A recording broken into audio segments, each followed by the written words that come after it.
আজও জানি না আমাদের আল্লামার মৃত্যু কি স্বাভাবিক হয়েছে নাকি এটা পরিকল্পিত মেডিকেল কিলিং ছিল। ইন্টারনেট থেকে বিচ্ছিন্ন হলাম, নামার পরে শুনলাম আল্লাহু আকবার, যেখানে ওনাকে কবরস্থ করার কথা ছিল সেখানেও কবর দিতে দেয়া হয় নাই। হযরতুল আল্লাম শহীদ মরহুম আল্লামা দেলওয়ার হোসেন সাঈদী রাহিমাহুল্লাহ, ওনার স্মৃতি বিজড়িত আজকের এই ঐতিহাসিক প্যারেড ময়দানের তাফসিরুল কোরআনের প্রোগ্রামে সব আছে, স্টেজ আছে, শ্রোতা আছে, প্যান্ডেল আছে, মিডিয়া কাভারেজ আছে, কিন্তু আমাদের কলিজার টুকটাটা আমাদের মাঝে নাই।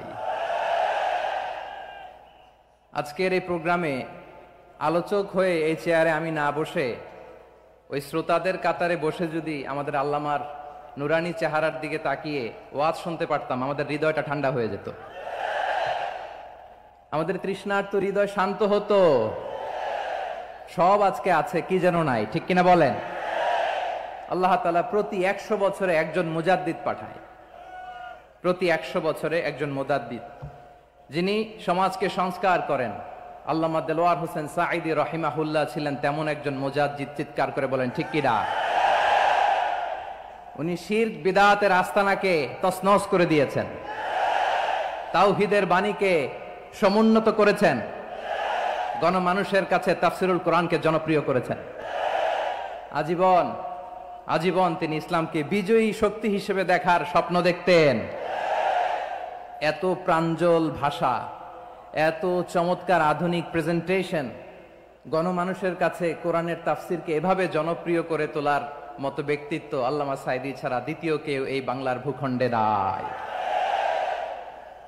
এই যে তাফসিরুল কোরআন, এই যে টার্মিনোলজি, এই টার্মটাই উনি আসলে জনপ্রিয় করেছেন। আমরা আগে জানতাম না যে এভাবে তাফসির করা যায়, এভাবে scientific indications of the Holi কোরআনকে মানুষের কাছে পেশ করা যায়, এভাবে এত জীবন ঘনিষ্ঠ করে, এত ইন্টারেক্টিভ করে কোরআনের কথাগুলো মানুষের কাছে উপস্থাপন করা যায়। উনি অন্যায়ের বিরুদ্ধে সবসময় সোচ্চার ছিলেন, প্রতিবাদী কণ্ঠস্বর ছিলেন। ওনার আলোচনা শুনলে দেহের রক্ত টকবক করে ফুটতে থাকতো। আল্লাহু আকবার, আল্লাহু আকবার, আল্লাহু আকবার। He was a strong mouthpiece of Islamic revivalism. Islamic জাগরণের স্ট্রং মাউথপিস ছিলেন আল্লামা সাঈদী রাহিমাহুল্লাহ। অনেক দোয়া পেয়েছেন, আমরা পড়েছি, এমন জীবন তুমি করিবে গঠন, মরণে হাসিবে তুমি, কাঁদিবে ভুবন। গোটা বিশ্বকে তিনি কাঁদিয়েছেন। আল্লামা যখন ইন্তেকাল করলেন, আমি তখন মালয়েশিয়া থেকে যুক্তরাষ্ট্রে একটা কনফারেন্সে যোগ দিতে যাচ্ছি, কাতার এয়ারলাইন্সে। মালয়েশিয়া থেকে দোহাতে নামলাম। দোহায় যখন আমার ট্রানজিট, তখন শুনতে পেলাম যে আল্লামা বিদায় নিয়েছেন। সোশ্যাল মিডিয়ায় শুনে বিশ্বাস করতে পারলাম না। মুহূর্তের মধ্যেই মাসুদ সাঈদী ভাইকে মেসেজ করলাম, উনি কোনো উত্তর দিতে পারলেন না। মাসুদ ভাইয়ের সাথে যখন কোলাকুলি করি, আমাদের শামীম ভাইয়ের সাথে যখন কোলাকুলি করি, মনে হচ্ছে আল্লামা সাঈদীর ঘ্রাণ পাই। শরীরটা লিটারালি কাঁপছিল, নিজেকে মানাতে পারছিলাম না, বিশ্বাস করতে পারছিলাম না যে আসলে আল্লামা বিদায় নিয়েছেন। ইন দ্য মিন টাইম আমার সেকেন্ড ফ্লাইট দোহা টু নিউ ইয়র্ক, 12 ঘন্টার ফ্লাইটে উঠলাম। ইন্টারনেট থেকে বিচ্ছিন্ন হলাম, নামার পরে শুনলাম আল্লাহু আকবার, যেখানে ওনাকে কবরস্থ করার কথা ছিল সেখানেও কবর দিতে দেয়া হয় নাই। ছবিগুলো দেখতে লাগলাম, হাসিমাখা মুখ, হাসিমাখা নিথর দেহটা, মরণে হাসিবে তুমি, কাঁদিবে ভুবন।